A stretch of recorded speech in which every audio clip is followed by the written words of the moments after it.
hidup kami ini bukan tentang siapa kami.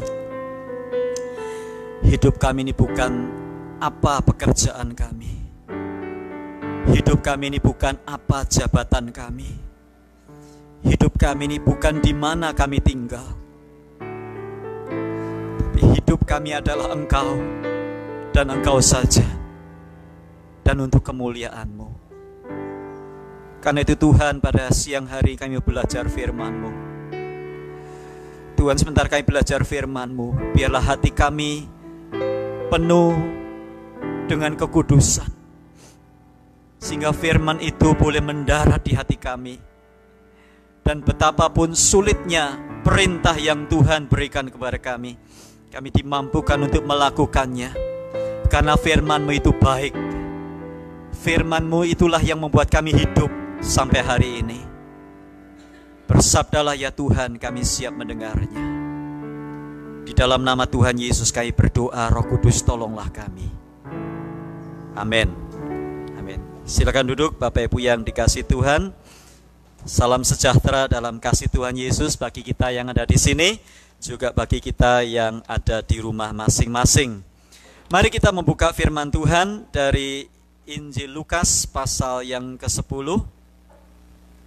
Injil Lukas pasal yang ke-10 ayat 25 sampai ayat yang ke-37.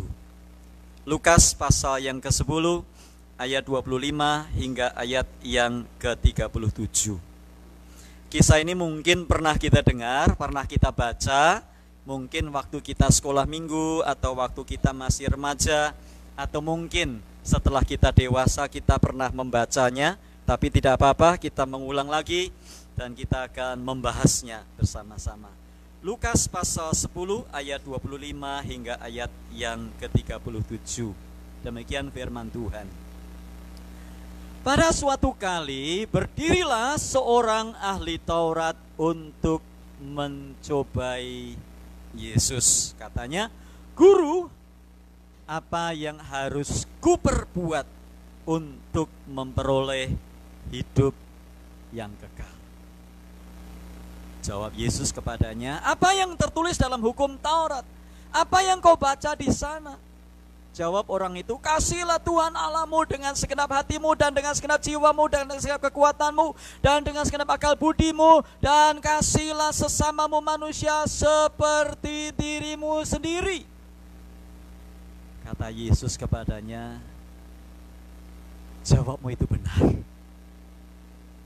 Perbuatlah demikian, maka engkau akan hidup." Tetapi untuk membenarkan dirinya, orang itu berkata kepada Yesus, "Dan siapakah sesamaku manusia?" Jawab Yesus, "Adalah seorang yang turun dari Yerusalem ke Yeriko. Ia jatuh ke tangan penyamun-penyamun yang bukan saja merampoknya habis-habisan, tetapi yang juga memukulnya, dan yang sesudah itu pergi meninggalkannya setengah mati." Ayat 31. Kebetulan ada seorang imam, sebetulnya bukan kebetulan, terjemahannya keliru ya. Masa Alkitab bilang kebetulan gitu ya. Saya nggak percaya kebetulan. Saya percaya ada rencana Tuhan, sebab Roma 8:28 berkata, "Allah turut bekerja dalam segala sesuatu mendatangkan kebaikan bagi kita sekalian." Jadi dalam bahasa Inggris katakan it happen, bukan kebetulan sebetulnya. Memang sudah disiapkan Tuhan seperti itu. Jadi kebetulannya jangan dibaca ya saudara ya. Ada seorang imam turun melalui jalan itu. Ia melihat orang itu, tetapi ia melewatinya dari seberang jalan. Ayat 32, demikian juga seorang Lewi datang ke tempat itu. Ketika ia melihat orang itu, ia melewatinya dari seberang jalan. Lalu datang seorang Samaria yang sedang dalam perjalanan ke tempat itu, dan ketika ia melihat orang itu, tergeraklah hatinya oleh belas kasihan. Ia pergi kepadanya, lalu membalut luka-lukanya. Sesudah ia menyiraminya dengan minyak dan anggur, Kemudian ia menaikkan orang itu ke atas keledai tunggangannya sendiri, lalu membawanya ke tempat penginapan dan merawatnya. Keesokan harinya ia menyerahkan 2 dinar kepada pemilik penginapan itu, katanya, rawatlah dia, dan jika kau belanjakan lebih dari ini, aku akan menggantinya waktu aku kembali. Siapakah di antara ketiga orang ini menurut pendapatmu adalah sesama manusia dari orang yang jatuh ke tangan penyamun itu? Jawab orang itu, orang yang telah menunjukkan belas kasihan kepadanya. Kata Yesus kepadanya, pergilah dan perbuatlah demikian. Demikian firman Tuhan. Berbahagia kita membaca, menyimpan dan menerapkan dalam hidup sehari-hari. Bapak Ibu yang dikasih Tuhan, kalau kita membaca di Alkitab ini ada beberapa sebutan. Yang pertama disebut ada ahli Taurat yang datang kepada Tuhan Yesus. Kemudian setelah itu Yesus menceritakan ada seorang imam yang turun dari Yerusalem ke Yeriko. Lalu ada orang Lewi. Siapa sih mereka itu? Nah, untuk jelasnya saya ingin menjelaskan lebih dulu supaya kita nggak bingung siapa ahli Taurat itu. Ahli Taurat sesuai dengan namanya ahli Taurat. Maka dia adalah orang yang ahli tentang Taurat. Nah, ahli Taurat ini pekerjaannya nomor 1. Zaman dulu belum ada Kinkos, belum ada FedEx Office. Jadi ahli Taurat ini pekerjaannya menyalin kitab Taurat. Ayat demi ayat, kata demi kata, titik demi titik, tidak boleh salah. Ini ahli Taurat. Yang kedua, ahli Taurat ini ahli menafsirkan kitab Taurat. Misalnya, peraturan yang berkata, kuduskanlah hari Sabat. Kuduskanlah hari Sabat itu bagaimana caranya? Nah, ahli Taurat yang menjabarkannya. Kuduskanlah hari Sabat itu misalnya, 1, enggak boleh nyalakan api. 2, enggak boleh bekerja. 3, enggak boleh ini, enggak boleh itu. Bahkan mencet tombol saja enggak boleh. Karena waktu mencet tombol itu artinya bekerja. Rombongan kami pernah pada waktu ke di dekat-dekat Nazaret situ, saudara, nginep di hotel. Jatuhnya hari Sabtu. Wah, orang panik semua, saudara, karena katanya elevatornya mati semua, katanya. Dipencet-pencet itu nggak bisa naik turun. Ya, saya juga lupa itu hari Sabat, saudara. Jadi ternyata, nah, petugas saya bilang ke sana aja ke gudang, yang gudang bisa dipencet-pencet sebenarnya. Jadi ternyata mencet tombol elevator itu termasuk kerja. Jadi nggak boleh. Nah, hal-hal seperti ini bagi kita nggak ngerti. Kuduskanlah hari Sabat. Tetapi syukur ada ahli Taurat yang menjelaskan. Itu ahli Taurat. Jadi ahli Taurat itu ngerti, paham. Lalu ada kelompok yang namanya Farisi. Siapa Farisi? Farisi ini mazhab.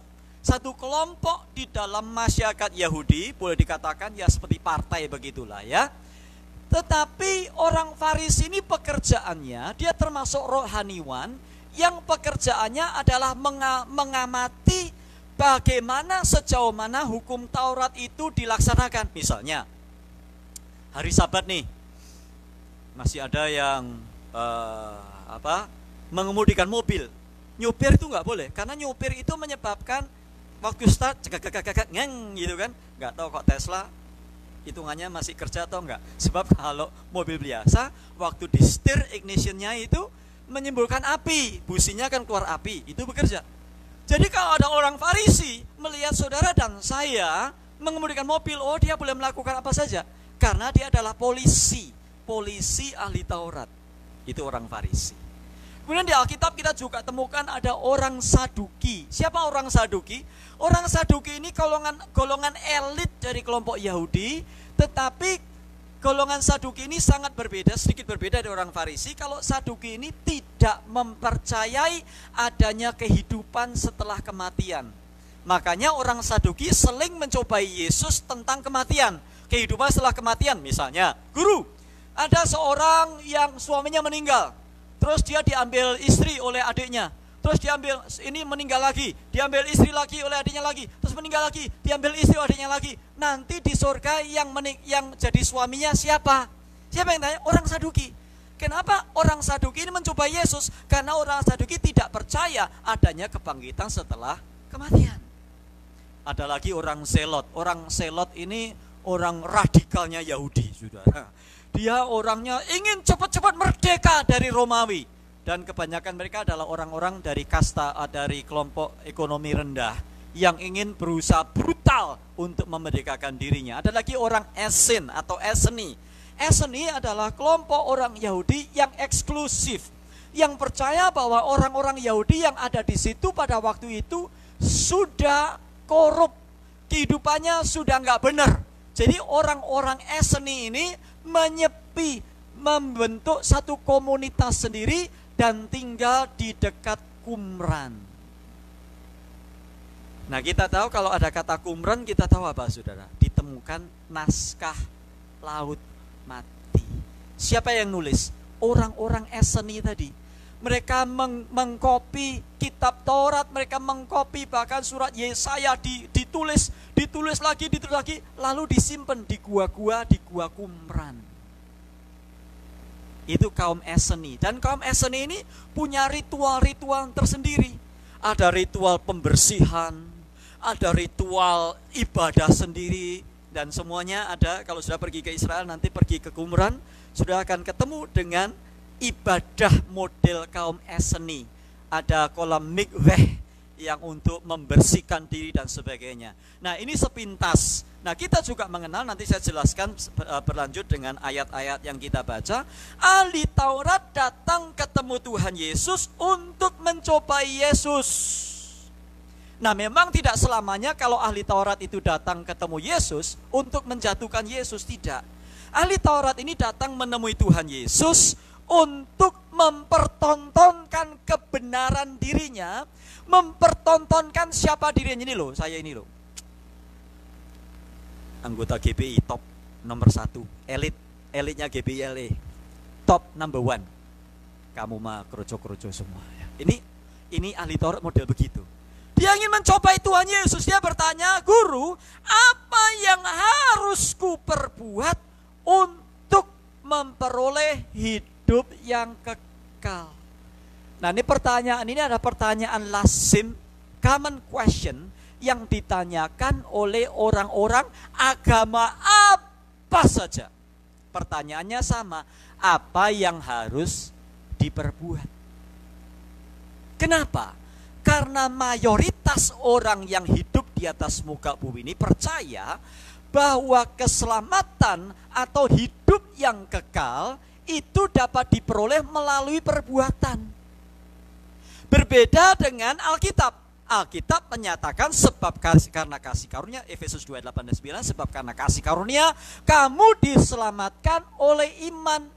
Itu bukan hasil pekerjaanmu, tetapi pemberian Allah. Itu bukan hasil usahamu. Jangan ada seseorang yang memegahkan diri. Nah, kalau saudara ditanya bedanya Kristen sama orang lain, agama lain, apa bedanya? Gampang.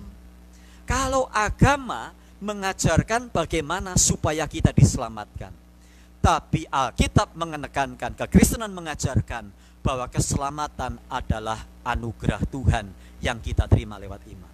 Ini pertanyaan orang Yahudi sama guru, apa yang harus ku perbuat memperoleh hidup yang kekal? Jawab Yesus gampang aja. Apa yang tertulis dalam hukum Taurat? Apa yang kau baca di sana? Jawabnya, kasihilah Tuhan Allahmu dengan segenap hatimu, dengan segenap jiwamu, dengan segenap kekuatanmu, dengan segenap akal budimu, dan kasihilah sesama manusia seperti dirimu sendiri. Kata Yesus kepadanya, ayat 28, jawabmu itu benar, perbuatlah demikian, maka engkau akan hidup. Loh, kalau begitu, kalau seseorang menjalankan hukum Taurat hidup, iya. Waduh, ini jangan-jangan ajaran sesat. Enggak sesat, saudara. Tetapi pada kenyataannya tidak seorang pun yang bisa melakukan hukum Taurat tanpa cacat celah tadi. Sebab hukum Taurat bukan hanya dari 10 hukum Tuhan. Hukum Taurat terdiri semua dari Kejadian sampai kitab Ulangan, itu namanya kitab Taurat.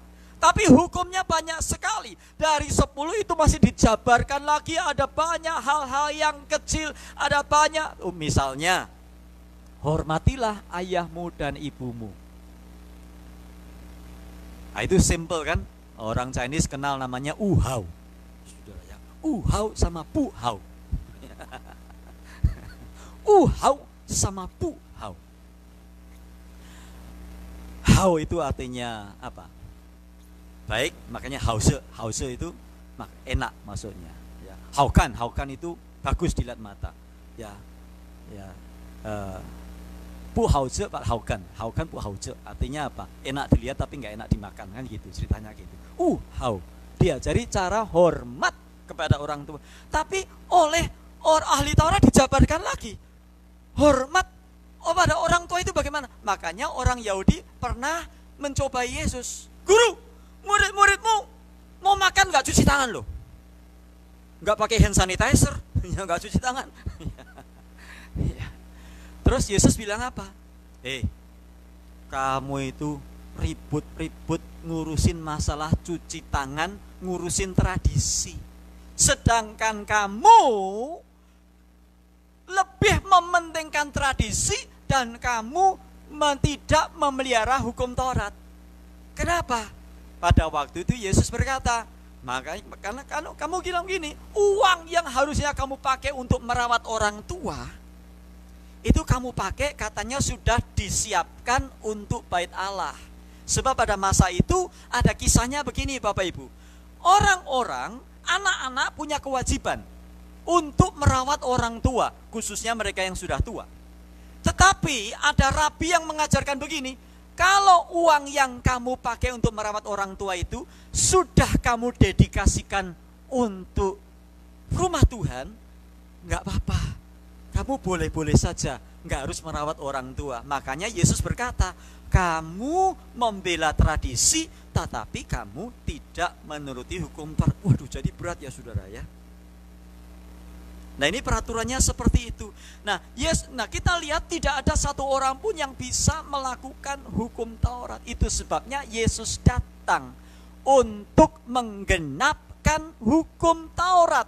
Yesus datang untuk menggenapi semuanya. Nah saudara yang kasih Tuhan, kemudian orang ahli Taurat ini nggak tinggal diam. Dia bilang begini, ayat 29, tapi untuk membenarkan dirinya, orang itu berkata kepada Yesus, dan siapakah sesamaku manusia? Dia ingin pamer nih, ini loh, aku ini sudah melakukan semua.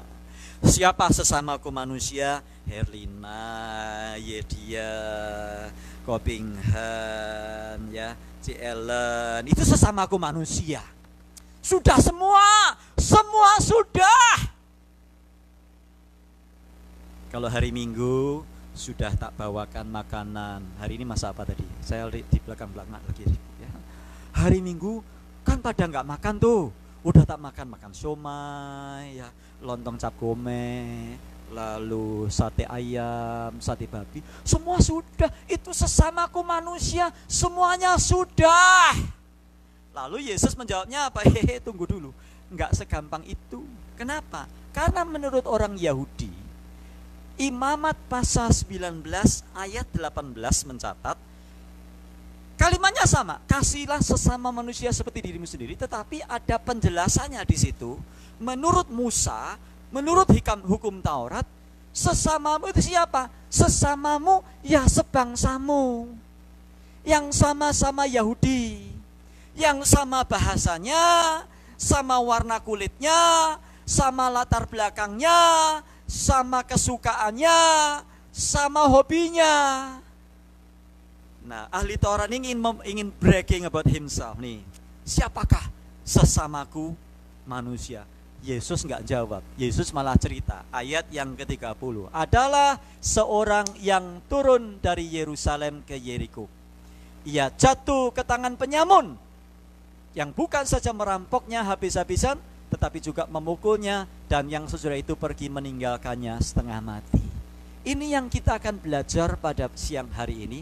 Siapakah sesamaku manusia? Nah, kita belajar dari apa yang Yesus sampaikan, itu tentunya perumpamaan ya. Yesus berkata adalah seorang yang turun dari Yerusalem ke Yeriko. Yerusalem itu tempatnya selalu tinggi. Enggak pernah dari Yerusalem naik ke Yeriko. Kalau ada yang bilang begitu, berarti enggak kenal geografi. Yerusalem selalu lebih tinggi. Naik ke Yerusalem. Kalau dari Yerusalem pergi ke Yeriko, itu adalah satu kelaziman, satu kewajaran. Karena Yerusalem selalu lebih tinggi. Saudara kalau pergi ke Yerusalem naik bis begitu ya, itu naik biasanya naiknya dari Laut Mati ya, dari daerah Laut Mati gitu terus jalannya naik terus sampai ke Yerusalem. Yerusalem ada tempat di mana Bait Allah berdiri, adalah tempat di mana Abraham dulu mempersembahkan anaknya, Bukit Moria. Itu sama. Jadi tempatnya lebih tinggi. Makanya dikatakan adalah seorang yang turun dari Yerusalem. Siapa dia? Dia adalah orang Yahudi, orang Israel ini pasti. Karena dia turun dari Yerusalem ke Yeriko. Ia jatuh ke tangan penyamun. Yerusalem, Yeriko jaraknya kurang lebih 20-30 mile, Saudara. Cukup panjang pada waktu itu. Ia jatuh ke tangan penyamun yang bukan saja merampoknya habis-habisan, tapi juga memukulnya. Dan yang sudah itu pergi meninggalkannya setengah mati. Jadi ceritanya dia dirampok, habis. Siapakah sesamamu manusia? Ayat yang ke-31 dikatakan, kebetulan gak usah dibaca ya. Ada seorang imam turun melalui jalan itu. Dari mana dia? Sama, dari Yerusalem. Ia melihat orang itu, tetapi ia melewatinya dari seberang jalan. Imam ini ada dalam tujuan yang sama, datang dari tempat yang sama, dari Yerusalem menuju ke Yeriko. Imam ini punya shift tertentu. Ada shiftnya minggu ini, Imam A, begitu ya. Minggu ini dia bertugas di Yerusalem. Kenapa? Di Yerusalem ada Bait Allah. Imam bertugas, tugasnya imam ada 3. 1, imam itu bertugas mempersembahkan korban. Jadi kalau saudara bawa korban kambing, domba, burung tekukur, sapi, saudara nggak boleh mempersembahkan sendiri-sendiri, nggak boleh kok enak banget ya. Jadi mesti imam yang melayani, dipersembahkan kepada imam, imam nanti yang membakar untuk saudara. Ya, mempersembahkan korban. Yang kedua, imam bertugas mendoakan jemaat, berdoa syafaat. Nah, imam besar lain lagi. Imam besar masuk ke ruang Maha Kudus setahun sekali. Tapi imam-imam ini mendoakan umat Israel. Yang ketiga, imam tugasnya memberkati. Itu sebabnya kalau saudara pergi ke gereja-gereja tertentu ya, ada yang doa berkatnya, Tuhan memberkati engkau dan melindungi engkau. Tuhan menyinari engkau dengan wajahnya dan memberi engkau kasih karunia. Tuhan menghadapkan wajahnya kepadamu dan memberi engkau damai sejahtera. Itu namanya Aaron priestly blessing. Itu namanya doa berkat Harun, ada di dalam kitab Bilangan. Kenapa? Karena memang imam tugasnya memberkati. Ya, makanya banyak sekali orang Kristen kadang-kadang ya kalau acara housewarming dia panggil pendeta ya. Pak Adi, tolong doakan Pak Adi. Pak Adi datang. Terus kadang-kadang ada orang tertentu yang belum lega. Kalau Pak Adi itu belum ciprat-ciprat apa gitu di ruangannya, belum lega sudah. Ya. Sudah disiapkan air. Ini Pak Adi, airnya, minyaknya gitu ya. Pak Adi masuk, ciprat-cipratin gitu ya. Ruang makan, ruang tamu. Zaman sekarang nggak berani sudah ya. Musim corona kan nggak berani ciprat-ciprat. Tapi tugasnya imam memang seperti itu 3. Nah, imam ini dari Yerusalem. Ngapain di Yerusalem? Dia melayani Tuhan di bait suci. Dia ketemu Tuhan. Dia berdoa.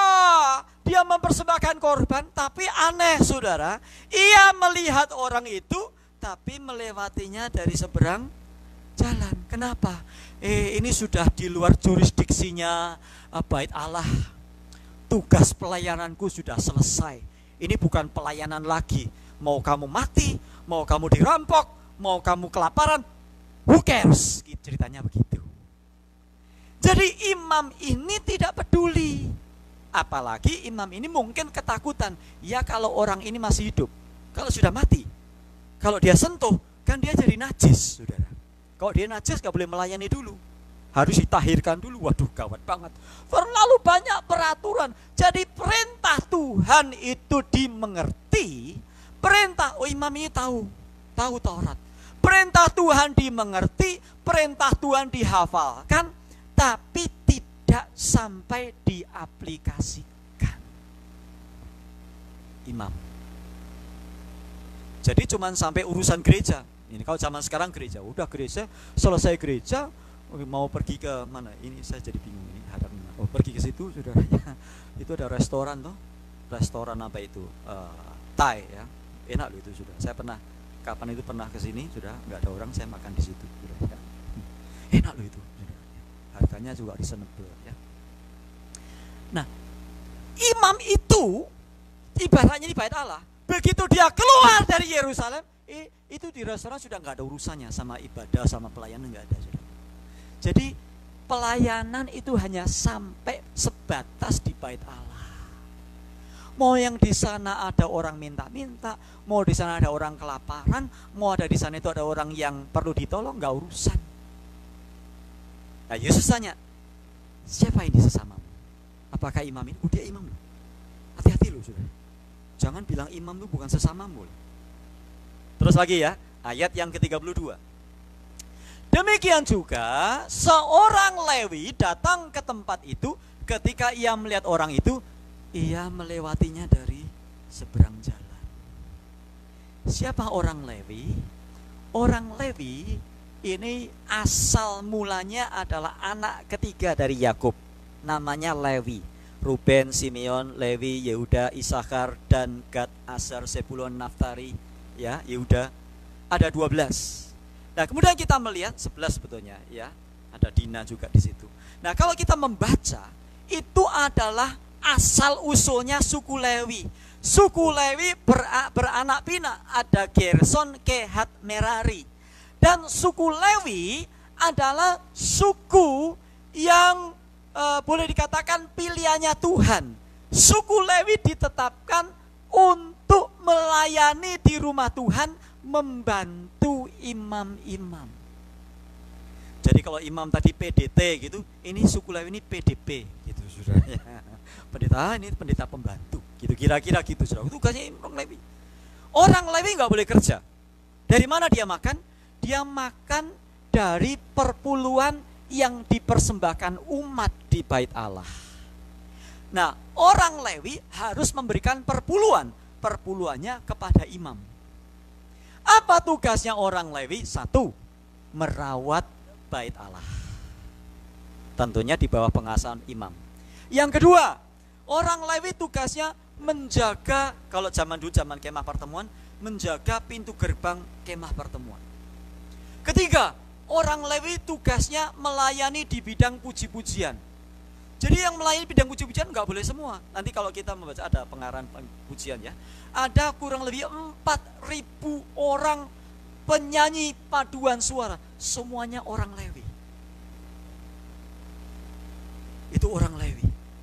Itu sebenarnya kalau kita membaca dalam kitab Mazmur ada Asaf ya, ada Heman, Yedutun, semuanya orang Lewi, saudara. Tugasnya nyanyi, melayani Tuhan. Tapi sama tadi yang paling tinggi. Kita lihat ini stratanya sudah paling tinggi imam lewat seberang jalan.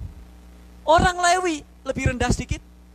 Pelayan-pelayan Tuhan lewat seberang jalan juga. Sesama atau bukan? Tunggu dulu, saudara. Nah, sekarang kita membaca ayat 33 dan 34. Lalu ayat 30 dan 34 Alkitab berkata, datang seorang Samaria yang sedang dalam perjalanan ke tempat itu. Ketika dia melihat orang itu, tergerak hatinya oleh belas kasihan. Orang Samaria ini siapa? Perhatikan baik-baik.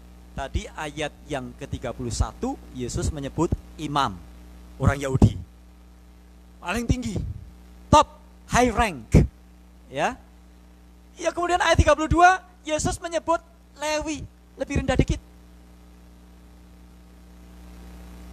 Masih orang Yahudi.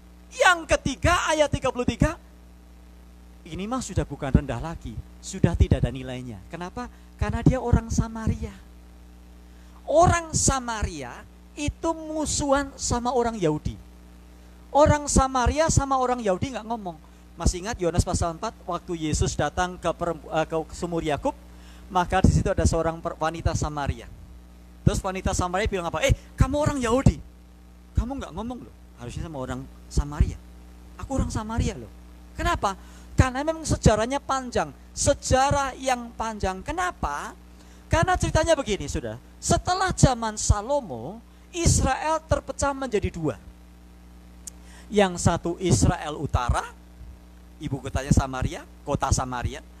Yang satu Israel Selatan atau Yehuda. Hanya dua suku, suku Benyamin dan Yehuda. Itu Israel Selatan, ibu kotanya Yerusalem. Yang utara namanya kerajaan Israel, yang selatan namanya kerajaan Yehuda. Nah, saudara yang dikasihi Tuhan, tahun 722 Israel Utara ini pokoknya bejat. Semua hidupnya, semua raja, ada 19 raja, semua rajanya tidak ada yang takut akan Tuhan. Nah, Yehuda ada juga 19 rajanya, lebih kurang sedikit, tetapi di Yehuda masih ada raja-raja yang baik, misalnya Yosafat, Hizkia. Tapi kerajaan Israel Utara ini bejat semua ya. Salah satunya kita kenal raja yang jahat itu siapa? Ahab. Nah, kalau kita kenal raja Ahab, kita ingat Elia ya, yang menantang ya. Ahab ini suaminya siapa? Suaminya Isabel. Ceritanya panjang lebar, Saudara. Nah, tahun 722 Israel Utara dibuang ke Assyria. Assyria bukan Syria. Syria di atasnya utara, tapi Assyria. Ya, terus ke sana ibu kotanya Niniwe. Tahun 722. Sedangkan kerajaan Yehuda yang bawah juga dibuang ke Babilonia tahun 586. Nah, kalau kita membaca, Saudara, pada tahun 722 dibuang, banyak orang yang muda, yang tampan, yang sehat, yang kuat, yang cantik dibuang ke Assyria. Terus saya tanya, terus yang tinggal di situ siapa? Ya, orang-orang yang dipandang tidak terlalu kuat, tidak terlalu cantik, tidak terlalu kaya, tidak terlalu pintar. Tahun 720 oleh Raja Sargon.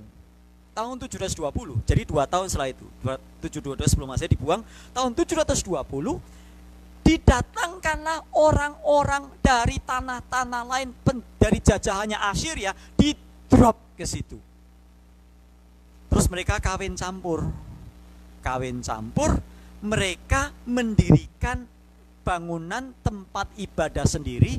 Mereka beribadahnya di Gunung Gerizim.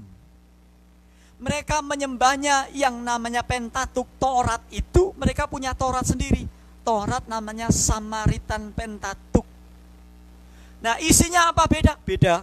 Kalau kita melihat membedakan antara Samaritan Pentatuk dan Samaritan Torah gitu aja ya. Tauratnya Samaritan sama Tauratnya Yahudi beda. Nah, orang Samaria sama orang Yahudi ini klaim-klaiman sebagai orang Israel asli. Orang Samaria bilang, kamu Yahudi ya? Kamu itu Israel nggak bener, campuran kamu ini ya. Kamu Israel nggak murni. Nah, orang Yahudi sekitar tahun mereka akan dibuang 586. 70 tahun setelah itu mereka kembali ke tanah Yehuda. Mereka kaget. Loh. Mereka kok nyembahnya kok di Gunung Gerizim, bukan Yerusalem. Loh. Kok campur-campur ini? Ya, nggak benar ini. Terus mereka punya kitab sendiri. Loh. Kok kopi-kopi dari Taurat ini? KW ini, Tauratnya Taurat KW ini. Ya, bukan Taurat ori ini. Nggak benar ini. Lalu Yahudi bilang, kamu orang Samaria najis, nggak ada gunanya. Ya, akhirnya mereka musuhan. Itu sebabnya waktu Yesus ketemu perempuan Samaria di sumur Yakub, wanita Samaria tanya, di mana kami harus menyembah? Kami menyembah di Gunung Gerizim. Sedangkan nenek moyangmu menyembah di Yerusalem. Mana yang benar? Yohanes 4:24, Yesus berkata, sudah tiba waktunya bahwa penyembah, Tuhan mencari penyembah yang benar, yang akan menyembah Bapa di dalam roh dan kebenaran. Bukan di gunung ini, bukan di gunung itu. Nah, ceritanya panjang, sudah. Waduh, orang Samaria. Jadi aneh. Tadi ya, kita lihat tadi, ada imam, ada orang Lewi, sekarang sampai kepada orang Samaria. Waduh, ini orang Samaria ini kukuai ini ya. Bocah ini ya, bocengli ini orang Samaria ini. Oh, lewat-lewat situ ada apa? Tapi kita lihat di sini. Lalu datanglah seorang Samaria sedang dalam perjalanan ke tempat itu. Ketika ia melihat orang itu, tergerak hatinya oleh belas kasihan. Ia pergi kepadanya. Ada 8 hal yang dilakukan orang Samaria. Imam tadi lewat, cuma lihat, minggir dari seberang jalan. Orang Lewi lihat, minggir seberang jalan. Orang Samaria ini ada 8 hal. Perhatikan baik-baik. 1, ia pergi kepadanya. 1, ia pergi, mendatangi. Tadi imam minggir, orang Lewi minggir menghindar. Ini orang Samaria justru ia pergi kepadanya. Terus lalu membalut luka-lukanya. 2. 3, ia menyiraminya dengan minyak dan anggur. Kenapa kok disiram dengan minyak dan anggur? Biar nggak infeksi. Ini kalau saya ngajar di kelas itu, ada kelas MMA itu, minyak itu bicara tentang Roh Kudus. Jadi dia disiram oleh Roh Kudus loh. Masuk Roh Kudus untuk nyiramin orang sakit ya. Ya. Ini namanya tafsiran alegori, memfiguratifkan segala sesuatu, nggak boleh gitu itu. Ya, minyak ya minyak. Terus apa? Anggur. Kenapa? Ya memang zaman itu kan belum ada alkohol. Nah, anggur itu kan ada alkoholnya sudah ya. Itu untuk membersihkan luka-luka. Ya, 1, pergi kepadanya. 2, membalut luka-luka dia. 3, menyiraminya dengan minyak dan anggur. 4, ia menaikkan orang itu ke atas keledainya, tunggangannya sendiri. Ia menaikkan orang itu ke atas keledai tunggangannya sendiri. Dia nggak panggil Uber loh itu sudah. Dia nggak panggil Uber, dia nggak panggil Gojek. Enggak. Dinaikkan di keledai tunggangannya sendiri. Loh, pada luka loh. Kan kena darah itu. Terus ada dropletnya juga kan sudah ya.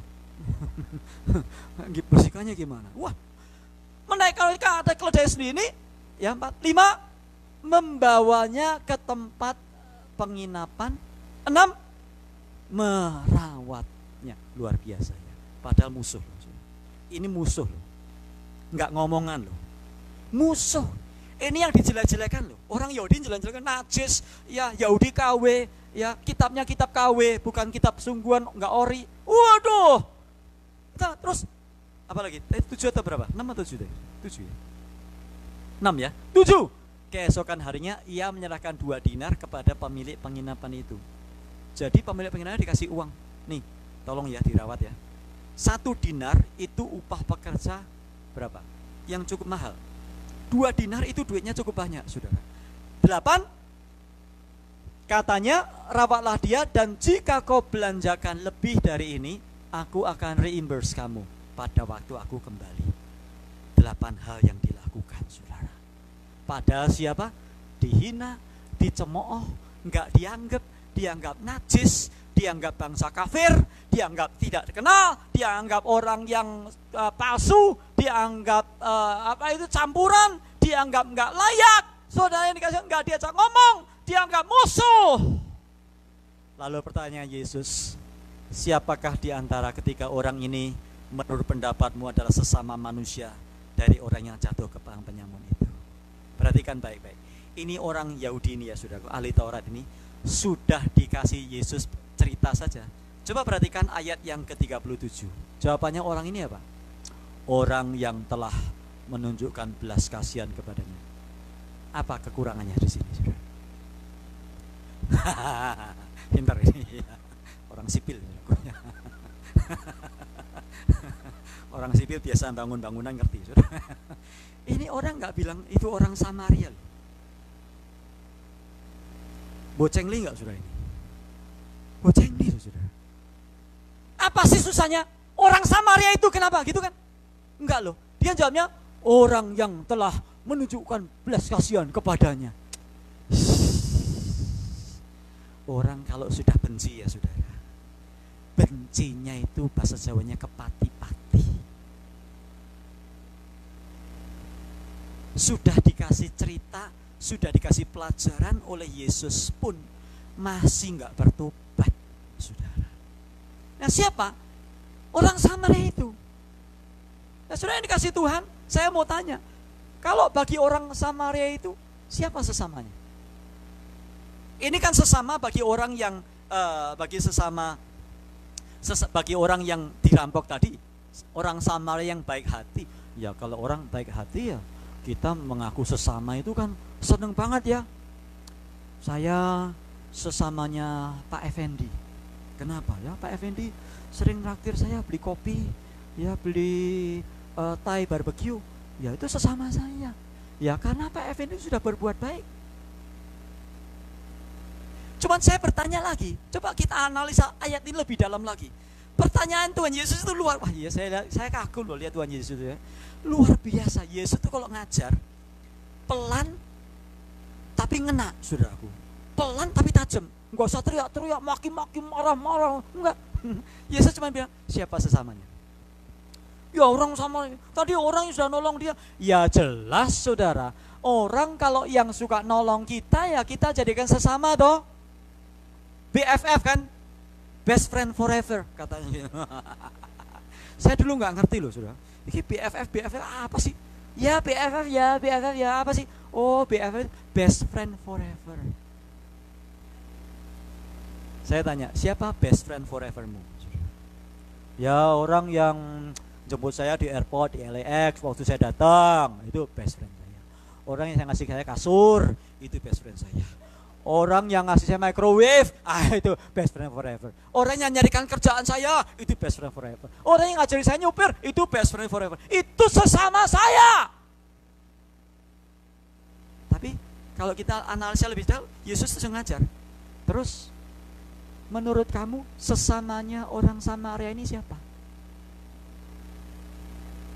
Semua orang, termasuk musuh, termasuk orang yang menyakiti hati saudara dan saya, termasuk orang yang sudah ngolok-olok kita, termasuk yang sudah maki-maki kita di Facebook, termasuk yang sudah meninggalkan kita, termasuk yang sudah gosipin kita, termasuk yang hobinya memfitnah kita, termasuk yang gak suka traktir kita, termasuk yang gak suka ngomong sama kita. Itulah sesamamu. Oh jangan amin-amin loh, berat loh ini. Berat ini, berat. Susah loh ini. Tuhan Yesus pernah bersabda, Matius 5:39. Jikalau kamu ditampar pipi kananmu, berikanlah juga. Saya tanya, ada nggak ajaran agama di atas muka bumi yang kayak ajaran Tuhan Yesus kayak gini? Ada nggak? Saudara ada di jalur yang betul. Saudara mengikut Yesus. Tapi mengikut Yesus bukan cuma beragama Kristen. Mengikut Yesus, matetes, murid, itu artinya belajar dari gurunya, Yesus, belajar kepada gurunya, Yesus, mengikuti ajaran gurunya, Yesus, dan hidup seperti gurunya, yaitu Yesus. Itu arti murid. Sekarang Yesus ngajarkan, siapakah sesamamu? Semua orang, termasuk yang membenci kamu. Ditampar pipi kanan, kasih pipi kiri. Saya pernah baca buku, aduh penjelasan panjang lebar di eksposisi ya. Kenapa ditampar pipi kanan? Sebab orang nampar pipi kanan itu kan pakainya, aduh susah banget penjelasannya. Saya gampang saja ya. Kenapa kok pipi kanan dulu yang ditampar? Karena kanan itu merupakan area terhormat. Yesus duduk di sebelah kanan Bapa. Artinya apa? Apa di surga itu ada 2 kursi? Bapak satu di tengah-tengah, terus Yesus di sebelah kanannya, gitu. Stefanus melihat, Kisah Rasul pasal 9 ya. Stefanus melihat Yesus duduk di sebelah kanan Allah Bapa. Kenapa kok kanan? Kanan itu tempat terhormat. Itu sebabnya kalau kita melihat kemah pertemuan, raja selalu berada di sebelah kanan kemah pertemuan. Kenapa? Karena itu tempat terhormat. Nah, sudah dikasih Tuhan, kalau kita baca, kalau engkau ditampar pipi kananmu, berikanlah juga pipi kirimu. Kenapa? Kalau ya hal yang terhormat, hari yang paling indah, yang berharga bagimu, sudah diambil, berikan semuanya. Yesus berkata, Kalau kamu disuruh berjalan 1 mil, berjalanlah 2 mil. Matius 5:43-44. Kamu telah mendengar firman yang berkata, kasihilah sesama manusia dan bencilah musuhmu. Karena memang di dalam kitab Ulangan ada ayat yang mengatakan orang-orang Moab, musuh-musuh mereka jangan kau sapa, jangan diapakan. Itu menurut Taurat. Ayat 44, tapi aku berkata kepadamu, kasihilah musuhmu dan berdoalah bagi mereka yang menganiaya kamu. Saudara yang dikasihi Tuhan, inilah firman yang dikatakan Tuhan Yesus. Firman yang tidak mudah, tapi firman itu disampaikan kepada kita semua. Kalau kita tidak bisa melakukannya di dalam hidup kita, kalau kita tidak mau menyangkal diri, memikul salibnya setiap hari, maka kita tidak akan pernah bisa melakukannya. Dan kalau kita tidak bisa melakukannya, maka sejarah gereja akan terulang, di mana gereja tidak menjadi kepanjangan tangan Tuhan untuk memberkati dunia ini. Gereja ada untuk menjadi gambaran, menjadi teladan, di mana orang-orang melihat Kristus di dalam hidup kita. Di mana Yesus, kita lihat Yesus bukan cuma teori, saudara. Waktu Yesus disalibkan, orang menghina dia kan? Kalau kau anak Allah, turun, selamatkanlah dirimu. Yesus bilang apa? Tunggu ya, 3 hari lagi ya, tunggu ya, tunggu 3 hari lagi ya, tunggu ya, gua tahu rumah lu ya, tunggu ya, gua datang rumah lu ya. Yesus bilang apa? Bapak, ampuni mereka sebab mereka tidak tahu. Terus setelah Yesus 3 hari dalam kubur, dia bangkit kembali. Saya tanya, siapa yang dicari Yesus? Siapa yang dicari Yesus? Yakin, saudara? Yakin? Kalau yang saya cari dulu nomor 1 Pontius Pilatus, saudara. Saya nomor 1. Saya bangkit. Hari kita bangkit juga, saya datangi Pontius Pilatus. Ya, saya takut-takutin dia. Ya, dia mati terkencing-kencing, saudara. Ya. Kurang ajar kamu cuci tangan kan? Ya. Zaman dulu sudah zaman cuci tangan, saudara. Zamannya Pilatus dia cuci tangan. Ya.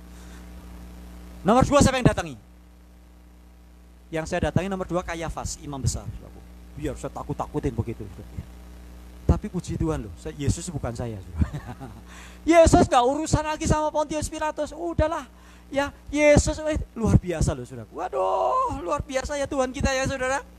Tuhan kita bukan pendendam. Tuhan kita bukan orang yang Tuhan kita bukan orang yang mengingat-ingat kesalahan orang. Bahkan orang yang menyalibkan dia sekalipun enggak didatangi loh. Siapa yang datangi? Simon Petrus. Simon, apakah engkau mengasihi aku? Benar Tuhan, aku mengasihi kau Tuhan. Tanya lagi Simon, apakah engkau mengasihi aku? Benar Tuhan. Sampai 3 kali Simon, sampai Simon Petrus nangis sudah. Yesus gak marah-marah sama Simon. Dasar kamu Simon Petrus, enggak tahu diuntung. Ya, kamu sudah menyangkal aku 3 kali. Sekarang pun kamu juga malah mau cari ikan lagi. Ya. Kepada Thomas, pada waktu murid-murid berkumpul, apa yang terjadi? Thomas tidak hadir, saudara-saudara. Kemudian apa yang dilakukan Yesus? Waktu murid-murid cerita kepada Thomas, Thomas, kita udah lihat Yesus loh, dia udah bangkit loh. Apa kata Thomas? Sebelum kulihat sendiri kecucukan di bekas lukanya, aku tidak akan percaya. Saya tanya, Yesus tahu nggak? Yesus tahu. Terus kira-kira apa yang dilakukan Yesus? Apakah Yesus menghantui Thomas malam-malam? Kayak film horor itu ya. Thomas gitu. Enggak, saudara. Yesus datangi. Terus dia bilang, Yesus cuma menampakkan dirinya sama Thomas. Terus Yesus bilang apa? Thomas, kamu sudah percaya baru melihat. Berbahagialah orang yang tidak melihat namun percaya. Saudara yang dikasihi Tuhan, ajaran kekristenan, ajaran Tuhan Yesus itu indah. Kasihilah sesama manusia. Mengasihi Tuhan diwujud nyatakan dengan cara mengasihi sesama. Jangan contoh imam tadi, jangan contoh orang Lewi tadi. Mereka cuma tahu caranya mengasihi Tuhan dengan cara ritual, tapi mereka miss the point. Mereka tidak tahu bahwa Tuhan Yesus sudah mengajarkan bahwa mengasihi Tuhan itu dengan cara mengasihi sesama. Siapa? semua orang, termasuk orang-orang yang sudah memusuhi kita. Siapa sesamamu? Sesama kita bukan orang yang sama dengan kita. Mungkin sesama kita adalah orang yang dulunya sama dengan kita, sama gerejanya. Mungkin sekarang sudah lain gerejanya. Kasihi dia. Waktu dia ulang tahun, kasih ucapan selamat. Kirimkan dia kepiting saus tiram 3 porsi atau 4 porsi, saudara ya. Nih, selamat ulang tahun ya, saudara. Jangan malah nggak di like, saudara, malah di unfollow, di unfriend semua. Jangan, saudara, jangan. Natal ucapkan selamat hari Natal ya Bu, Pak. Merry Christmas, God bless you ya. Tuhan berkati tahun yang baru. Selamat. Saya pernah digosipin, saudara. Yang gosipin saya pendeta lagi, saudara. Saya sempat jengkel, benar. Saya ngaku, saudara. Saya jengkel, hati saya marah, saya tersinggung, saudara, karena dia memfitnah saya.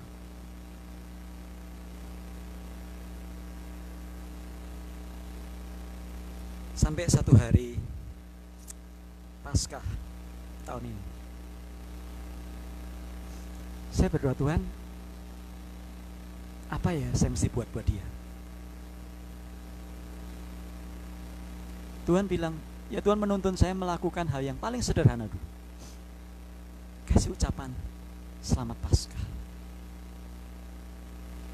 Berat, saudara, hati saya berat.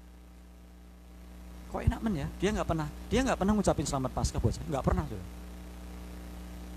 Tapi Alkitab berkata, kalau engkau ditampar pipi kananmu, berikan juga pipi kiri. Saya kasih jawaban, Pastor, selamat Paskah ya. Berkat Tuhan nyata atas hidupmu. Tuhan memberkati pelayananmu. Tuhan memberkati hidupmu. Satu. Ingatkan lagi. Ada lagi loh yang ini. Oh iya, iya. 3 orang. Yang ketiga nggak balasin. Ya udah, yang saya ngasih biarin aja kan. Setelah seminggu baru ya, ada yang pernah maki-maki saya di Facebook juga. Saudara yang dikasih Tuhan, mengikut Yesus itu bukan cuma di mulut. Mengikut Yesus bukan cuma bergereja. Mengikut Yesus adalah mengasihi sesama kita. Siapa sesama kita? Termasuk dia musuh-musuh kita, orang yang pernah mengecewakan kita. Kalau kita bisa menaruh bara di atas kepala musuh kita, maka pada hari itulah kita diperdamaikan dengan dia. Dan disitulah kesaksian kita nyata, mengikut Yesus, mengasihi satu dengan yang lainnya. Mari kita berdoa.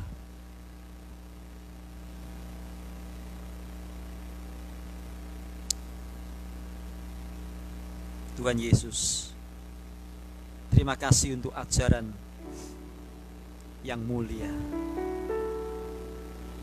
Ajari kami Tuhan, untuk tidak menerapkan mata ganti mata, gigi ganti gigi, fitnah balas fitnah, gosip balas gosip. Tapi ajari kami berjalan 2 mil. Ajari kami memberikan pipi kiri kami kalau perlu Tuhan. Karena Yesus pun pernah melakukannya untuk kami. Tuhan, ajari kami untuk tidak hanya sekedar menganggap sesama orang-orang yang sudah berbuat baik kepada kami, orang yang sudah mengasihi kami, orang yang menolong kami, orang yang suka memberi kepada kami, tapi bahkan kepada orang yang sudah meninggalkan kami, bahkan orang yang sudah membenci kami, bahkan orang yang sudah merusak segala-galanya dalam hidup kami. Ajari kami untuk mengasihi dan mengampuni Tuhan. Karena kami dipanggil bukan untuk hidup di dalam permusuhan. Sebab dunia ini sudah rusak oleh karena permusuhan. Dan kami murid-murid Kristus dipanggil untuk mengampuni dan mengasihi. Betapa mulia pengajaran-Mu Tuhan. Betapa mulia teladan-Mu Yesus Kristus. Jadikan kami murid-murid-Mu yang rela menyangkal diri dan memikul salib setiap hari, supaya kami boleh menjadi pelaku-pelaku yang setia dari firman. Terima kasih Bapa. Roh Kudus, Kau menolong kami, sebab roh yang di dalam kami lebih besar daripada roh yang ada di dalam kami. Ajari kami untuk melakukan mulai hal-hal yang kecil, menyapa, mengirimkan pesan WA, mengirimkan pesan direct message, memberi ucapan selamat, memberikan like di Facebook, memberikan like di Instagram, menyapa. Dan kalau musim corona sudah berlalu, kami menjabat tangan orang-orang yang membenci kami, karena disitulah Kristus menjadi nyata dalam hidup kami. Terima kasih Bapa. Kami berserahkan firman-Mu dalam tangan-Mu. Dalam Tuhan Yesus kami berdoa. Amin. Tuhan memberkati kita semua.